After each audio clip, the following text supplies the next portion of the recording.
This is a full guide to healing your limerence, aka obsessive fantasizing about other people. In this video, I'll be sharing with you my personal transformation on how I overcame limerence and became a secure, calm person when forming connections with other people. And I'll be sharing with you 3 raw, unfiltered truths about limerence that you might not want to hear, but are crucial, and how you can start healing right away, right now, with specific action steps. This is going to be my personal transformation story on how I overcame limerence and became my most secure, calm, happiest self that actually feels confident talking to new people, meeting new people, and feels really good. And I had a very rough childhood, which led to me forming my limerence as a form of coping. It was my coping mechanism because when I was a kid, I was isolated from my peers. I moved to a different country when I was really young, so I didn't know the language. I didn't really understand the people there. So I just felt separated and alone. I was even disconnected from my own family. I would go to bed stressed about my life, just so overwhelmed, and just cry myself to bed because that's how painful life was at that moment. So much fear and anxiety running through my body, constantly settling in my stomach, constantly making me alert and on flight or fight mode. So, as a kid going through all this, I needed to find a way to cope and get rid of that terrible feeling and just escape that feeling of dread and helplessness that just sank into me through the days. And what I did was that I turned to fantasies to soothe me and to bring me the comfort that I couldn't find outside. And these fantasies, they were romance books, they were comics, they were novels. I was obsessed with the idea of a Prince Charming coming and saving me from my dreaded misery. And what happened was that I did overcome that rough patch in my life.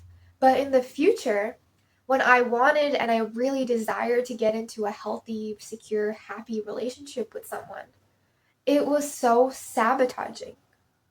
My obsessive fantasizing led me to put expectations on other people which they didn't meet, which would make me so afraid, anxious, and shameful. And because of that fantasizing, me imagining me meeting a certain person and then me imagining us getting married and dating, even though it was our first conversation, it led me to be very needy, and neediness is what repels people from you. So whenever I did go and try to meet a new guy, I would be so needy that they would just be repelled by me. No one wants to be around someone who's just sticking to them out of insecurity and validation, because that's what I was doing. And that led me to just be so dissatisfied. I was like, what is my problem? Why can't I just get into a relationship? Why am I like this? It pained me because I felt like no one was interested in me, and I felt like I wasn't worthy. I felt like I wasn't desirable. And that just brought me so much fear and insecurity. I felt like this is it. I'm just gonna be alone forever. I'm not desirable. No one's gonna want to be with me. If I don't win this person over, then I'm not worthy. I am not good enough, and I'm terrible, and I'm ugly, and I'm not good enough. And those words were constantly pounding in my mind. I knew that I had to change, but I didn't know where it came from. And so I discovered my limerence, and so I researched into that. Eventually, I came into that rabbit hole of trauma and PTSD. Once I found out that this was actually unhealthy, it was such a relief because I knew that I could finally change. So, what did I do to change? After I had that moment of realization, once I started to educate myself, I stumbled across manifestation content, healing, and becoming a better version of myself. Manifestation truly changed my life immensely because I didn't understand energy at that time. I didn't understand energy. I didn't understand how much the way you view yourself, the daily actions that you do, the way you perceive the world, how much it forms your reality. I didn't know any of that. I just thought if I just put in the action, I just hustled, then I would get to my dream relationship. I didn't know that I had to change who I was to attract what I wanted. Because I learned, the biggest thing I learned is that you don't attract what you want, you attract who you are. A healthy, secure, happy, filled with love person will attract someone just like that into their life. A person that's insecure, fearful, afraid of being alone, constantly doubting themselves will attract more situations that make them feel that way. And once that clicked into my mind, everything shifted. So now, by learning manifestation and practicing it consciously, I started to slowly, bit by bit, change the way I viewed myself, change my energy, heal my limiting patterns, and start finally rolling the wheels that will bring me my desire. And once I started building myself up like that, once I started to consciously embody identity of a person that I wanted to be that made me feel fulfilled, my limerence naturally went away. And what I did was a mix of aligning my inner world, healing my trauma patterns, healing my identity, changing my identity, while also changing my external habits and my actions. I started to do the right habits that made me into the best version of myself. I stopped doing self-sabotaging coping mechanisms. I did things in my reality that made me feel confident, made me feel fulfilled and happy. But combining both of those, my limerence went away. I transitioned into the best period of my life, which I'm currently in right now. My life just gets better and better, more fulfilled, and I feel so secure and fulfilled and happy in who I am. All my negative thoughts, almost all of them has completely went away, like completely floated away out of my life. Of course, I'm human. Sometimes I get negative thoughts, but my mind is 90% positive thoughts now. It's amazing, and I'm attracting more and more blessings into my life. My relationships have transformed. I'm just so happy and authentically myself, and people now love me for it and are magnetized to me for my warmth, from my authenticity, and how secure I feel within myself. Because you attract who you are. You don't attract what you want, you attract who you are and what you are. That is my personal transformation story. And I truly believe that by practicing manifestation, your life can transform as well. You attract love, you manifest love by embodying love and fulfillment to yourself, by loving yourself first, by loving yourself and doing things that make you feel fulfilled, by changing your habits, having productive habits. All of those things, all of those contribute to your energy, and your energy is what will attract your dream life to you, your dream love life. And now I'll be getting into 3 raw truths about limerence that you need to hear and understand in order to start changing and healing. The first raw truth is that your limerence is not about them. It's about the feeling that you're chasing. Your limerence isn't about that other person. Your limerence is because you want a certain feeling for yourself. You wouldn't give a crap about them if you already had that feeling. And the reason why you keep fantasizing about that person is not because you want specifically them as a person authentically, but because you want a feeling that they would give you. You want a feeling to fill the void within you that you're not giving yourself. Do you want feelings of security, safety, attractiveness, worthiness? Because those are very, very common things that most people with limerence want. I personally, when I was limerent, I wanted feelings of security and attractiveness. I was desperate for validation. I wanted someone to affirm my worth really, really, really badly. So your brain desperately craves those feelings because you're not giving them to yourself. And you really, really want it, but you chose the path of external validation instead of internal validation. And the solution here is really, really simple to curing your limerence. Whatever feeling that you want from that person, you don't want them, you want the feeling. You give to yourself. You give to yourself. You validate yourself. You make yourself feel safe. You make yourself feel secure. If you want someone to protect you, you desperately want someone to sweep you off your feet and rescue you. Rescue yourself first. Protect yourself. Establish boundaries. Learn to protect and take care of yourself. That is the raw truth. You don't want that person. You want the feelings that they could give you that you aren't giving yourself. And it's much more healthier for you to just give them to yourself. Because you're going to be constantly needy for that person to give you certain feelings. And that neediness is going to repel them away because it's out of lack. And lack does not attract love. Lack attracts more lack. People will not be with you. Even if you're the most amazing, prettiest, amazing person, if you're in that state of lack and if you're needy, it repels people. You won't be able to attract that amazing, healthy partner that treats you so well and cherishes you. You can only do that. You can only manifest them if you treat yourself well. If you already do the things that make you feel loved, that make you feel happy and fulfilled.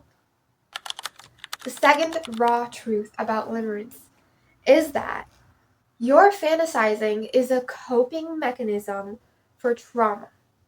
It's a coping mechanism for you constantly feeling unworthy, for you constantly feeling insecure, for you feeling unattractive, you feeling unfulfilled by your life, you feeling that your life is boring and you need some spice, and just you feeling sad, and you feeling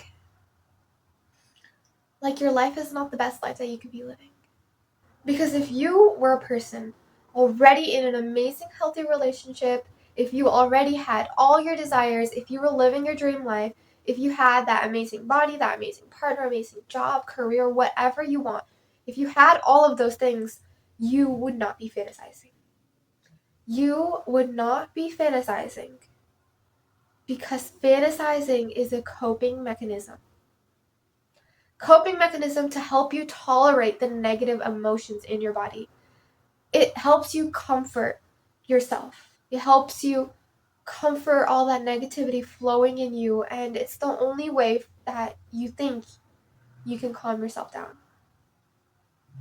People with unfulfilling lives who are depressed, they find it extremely difficult to quit certain habits that are bad for them, like smoking, alcohol, blah, blah, blah, constantly on social media, because that's the only way that they get a sense of relief from their pain that they're experiencing. People with mental illnesses are more likely to do drugs, to drink, to do all of these negative habits because their brain needs that relief. Their brain constantly craves that relief from that pain and wants to do those things. Ever noticed when you're having a bad day, you do things that you previously told yourself you wouldn't do? It's easier to go snack on the junk food when you're in a low mood. It's easier to go binge watch Netflix shows when you're supposed to be doing your homework or supposed to be finishing an important project. It's easier to do negative, bad habits when you're in a low state of mind. That's why your fantasies are there to keep you comfortable and keep you safe, but they will not lead you to the relationship that you want. You fantasizing about that person, dating you, treating you well, will not give you the relationship that you want. Which brings me to the third raw truth, which is that you have to give yourself the feelings that you want on your own within you. You have to give yourself whatever you want right now by yourself. That's the only way you can overcome your limerence. That's the only way you can start changing and becoming a better version of yourself that's abundant and filled with love to attract what you want. You have to give yourself the feelings of attractiveness. You need to do habits. You need to start changing your identity and doing things internally and externally that make you feel fulfilled and give you the feelings that you want. You want feelings of attractiveness? Change and rewire the way you view yourself, change your beliefs, while also doing things externally, actions that make you feel attractive. And by doing this, you learn how to be your most authentic self, you learn how to express yourself authentically, and just fulfill yourself instead of constantly seeking external validation. You also learn how to properly love and cherish and take care of yourself. You need to give yourself what you crave to the point where you're okay with those fears that your limerence creates. You need to be okay and love yourself to the point where you're okay with rejection, where you're okay with being your most vulnerable, authentic self, where you're okay with being by yourself because you can give yourself the most fulfilling life that you can live all on your own. You have the power to do that. And once you do the inner work and do the external habit shifts, you can reach a point where you're just so fulfilled and so happy, you're constantly filled with love and gratitude and security, you're going to eventually effortlessly manifest the relationship that you want. Now, let's get into the tips that I have for you. But before we get into that, I want to mention that if you want to learn more about aligning your internal world and aligning your external world to create your dream life and manifest your desires, I have a Mindset and Habits Masterclass, first link in the description box below in my school community if you want to learn more about this and go more in depth. Let's get into the tips that I have for you, the actionable steps that you can take right away to start healing your limerence. The first tip that I have for you is to interrupt the fantasy when it arises. What do I mean by this? So when the fantasy starts playing out in your mind, when you're maybe going to bed, when you're maybe just bored and daydreaming, and you start to envision you and that other person going on a walk, talking to each other, getting married, dating, whatever, interrupt it with something constantly annoying and completely different. Interrupt it with a certain show, a certain scene of you and that person in particular that you're limited for arguing. Like literally just arguing and being pissed at each other. Because you were just romanticizing something romantic and like, oh my god, romanticizing something romantic. You're visualizing something positive that made you feel comforted. And now just snap out of it with an interruption, like arguing, which doesn't feel good. So keep doing that. Keep interrupting that fantasy when it arises. This is what I did personally too. And then you will eventually be able to snap out of it. Now, the next thing that I want to mention is that you need to have the genuine desire and the genuine will to stop fantasizing. Because this is so important. Your fantasizing gives you comfort. Gives you so much comfort. And it's what you've been used to for who knows how long you've been doing that. So you need to have the will and genuine dedication to overcome it. To genuinely choose your real life. To choose the real world instead of just being satisfied with a fantasy. Choose it for yourself. Fantasizing feels good. I know. It feels comfortable. It feels safe. Because you don't have to go through the messy things that a real relationship entails, what a real relationship will cause. You don't have to go through the stage of approaching that person, talking to them, getting to know them, getting rejected, arguing with them. You just instantly get that perfect scenario, that perfect moment of you bonding and having a romantic time together. So right now you have the choice. You can just settle for the fantasy and use that as a coping mechanism and just be comfortable with it. You can do that. Or you can choose the more mentally straining path of choosing to overcome your limerence, choosing to change your mental state, choosing to heal and become the version of yourself that will attract who you want, the person that you want in real life, and get that love life that you want in real life. That's the choice that you have right now. And I want you to know that whatever choice you do choose, I respect it. It's okay. We all go through things, and maybe it's easier for you to right now fantasize rather than change. But really, I want you to have the best life that you could have. Get to the dream person that you want. Not constantly look at other people and feel insecure that you're the one that's going to be alone. You're the one that's going to be always rejected and not desired for. You can do it. I believe in you. If you want to change, you will get there. You will get to your desire. You can do it. It's possible as long as you don't give up, and it's possible if you constantly keep believing in yourself. You got this. The path might be rough at sometimes, but you got this. You can do it because that desire was placed into your heart for a reason. Your desires don't just randomly appear in your heart. God, the universe, put it into your heart for a reason, and you can accomplish it if that's what is truly authentic for you. Now, the third tip that I have for you is to give yourself what you crave. Give yourself the feelings that you crave. Find a way to give yourself security and safety if that's what you really, really crave from your limerence. Maybe you could sign up for self-defense classes. Maybe you can start being more rigid in your routines and have a clear structure for what you want to do. You can learn how to be more disciplined. And maybe if you want feelings of love and worthiness, start to do things that make you love yourself. Start to live a life that makes you love yourself. Maybe do a hobby that you're really interested in learning about. Start cooking if that's what makes you happy and filled with joy. Start drawing. Start taking really long bubble baths with candles and putting on your favorite moisturizers and lotions. Start learning how to take care of your hair if that's what makes you feel beautiful. If that's what makes you feel so much love for yourself. Do things and live in a way that makes you love yourself. Find someone that you admire and do what they do. You could literally act as if you were them and think to yourself, what would my celebrity crush do? What would this person that I admire do? Start doing habits, start taking action to do things that make you truly love yourself. Alright, that's all I have for you today. Thank you for watching. Bye.